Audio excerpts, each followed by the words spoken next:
की ओर हुआ करते।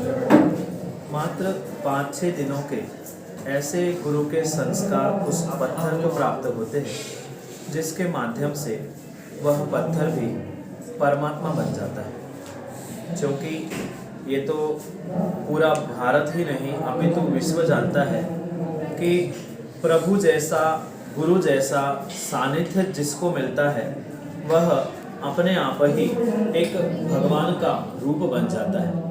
मात्र राम जी के समीप पहुंचने से वह हनुमान जी भी अपने ईश्वर स्वरूप को भक्त बनते ही प्राप्त कर चुके थे। ऐसे ही एक पाषाण खंड परमात्मा बनने का पुरुषार्थ करते हुए कुछ ही दिनों में प्राण प्रतिष्ठा के पंचकल्याणक के माध्यम से भगवत्ता को प्राप्त करता है। जहाँ आप बहुत अच्छे से देखोगे कि ये 5 कल्याणक यानी गर्भ में आना, उनका जन्म होना, फिर दीक्षा लेना, फिर उन्हें ज्ञान की प्राप्ति होना और फिर निर्वाण प्राप्त करना, भगवान बनना, ये 5 दिन के पंच कल्याणक महोत्सव की क्रियाएं हुआ करती। और यहाँ जो गुरसराय में पंच कल्याणक होने जा रहा है वह वास्तव में बहुत बड़ा और अद्भुत कार्य होने जा रहा है। क्योंकि ऐसी 24 प्रतिमाएं जो पहली बार इस भारत में ही नहीं विश्व में पहली बार उस गजासन में विराजमान होने वाली है, जो हाथी पर विराजमान होने वाली ये 24 भगवानों की प्रतिमा और मंदिर शायद इस पूरे विश्व में पहला ही होगा। साथ में जो वह उत्तुंग 13 फुट की जो विशालकाय पद्मासन मुनिसूरतनाथ भगवान की प्रतिमा है वह भी एक आकर्षक का बिंदु हो सकता है। साथ में कुछ विशेष ऐसे अतिथि महाराष्ट्र, कर्नाटक जैसे प्रांतों से आ रहे हैं जो अपनी कला के माध्यम से धर्म की प्रभावना करते हुए विशेषता को प्रदान करने वाले हैं। जैसे कर्नाटक का एक विशेष बैंड यहाँ पर उपस्थित हो चुका है। कुछ ही समय में वह सभी को सामने अपनी प्रस्तुति भी प्रदान करेगा। साथ में महाराष्ट्र से कुछ कला मंडल आए हैं जिनके माध्यम से 25 तारीख की शाम को वह गोंदिया नॉनस्टॉप राम कथा के माध्यम से जो महान पुरुष सर्वज्ञ राम प्रभु हुए उनके संक्षेप जीवन वृत्त को भी उस कथा के माध्यम से समझा जाएगा। श्रद्धालु अपनी जिज्ञासा को लेकर गुरु भगवंतों के चरणों में पहुंचेंगे, उनके प्रत्येक जिज्ञासाओं का भी समाधान होता रहेगा।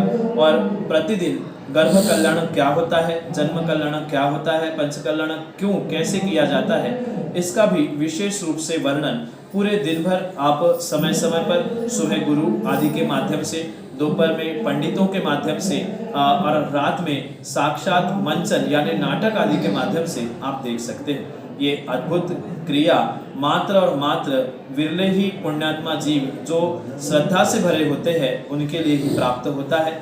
इसलिए ये अद्भुत समय की और अद्भुत क्रियाओं की आप साक्षी बनते हुए अपने जीवन का आत्मोत्थान करने का पुरुषार्थ करें। यही इस पंचकल्याण के और विश्व शांति की भावना से वो आयोजित होने वाले इस कार्य और कार्यक्रम का मुख्य उद्देश्य है। महाराज जी, ज़्यादातर देखा जा रहा है लोगों की धर्म के प्रति आस्था तो बड़ी है लेकिन नीरसता ज़्यादा दिखाई दे रही है, इसका क्या कारण? जो धर्म के प्रति कुछ बढ़ती हुई आस्था और अधिक बढ़ता हुआ नीरसपना जो दिख रहा है वह मात्र वर्तमान की भौतिकता, उसकी चकाचौंध और साथ में इस पंचम काल का कुछ प्रभाव भी हम कह सकते हैं। क्योंकि जैसे जैसे पंचम काल का प्रभाव बढ़ते हुए देखा जा रहा है वैसे वैसे ही जीवों के भीतर आस्था होते हुए भी कहीं ना कहीं वह नीरसता की ओर उसी कारण से बढ़ते हुए देख, क्योंकि हर व्यक्ति को हर काम सुपर फास्ट चाहिए और धर्म का कोई भी कार्य चंद मिनटों में नहीं हो सकता। क्योंकि ऐसा कहा जाता है there is no shortcut to success, सफलता के लिए कोई शॉर्टकट नहीं होता है। इसलिए सफलता प्राप्त करने के लिए व्यक्ति जो चंद मिनटों में धर्म का फल प्राप्त करना चाहता है वह संभव नहीं है। बीज बोने के बाद कुछ वर्ष रुकना पड़ता है, गर्भाधारण के बाद कुछ महीने माँ को भी रुकना पड़ता है पुत्र उत्पत्ति के लिए। ऐसे ही गर्भ को धारण करने के साथ साथ धर्म की क्रियाओं को धारण करने के साथ साथ जीवों को उसके फल को प्राप्त करने के लिए भी कुछ समय रुकना पड़ता है। धैर्य नहीं है और प्रमाद इतना बढ़ चुका है भौतिकता के कारण से कि उन्हें फटाफट सब काम चाहिए, और इसी कारण से वह वर्तमान में भीतर श्रद्धा होते हुए भी वे नीरसता की ओर बढ़ते हुए देखे जा रहे हैं। यही आपके लिए समय।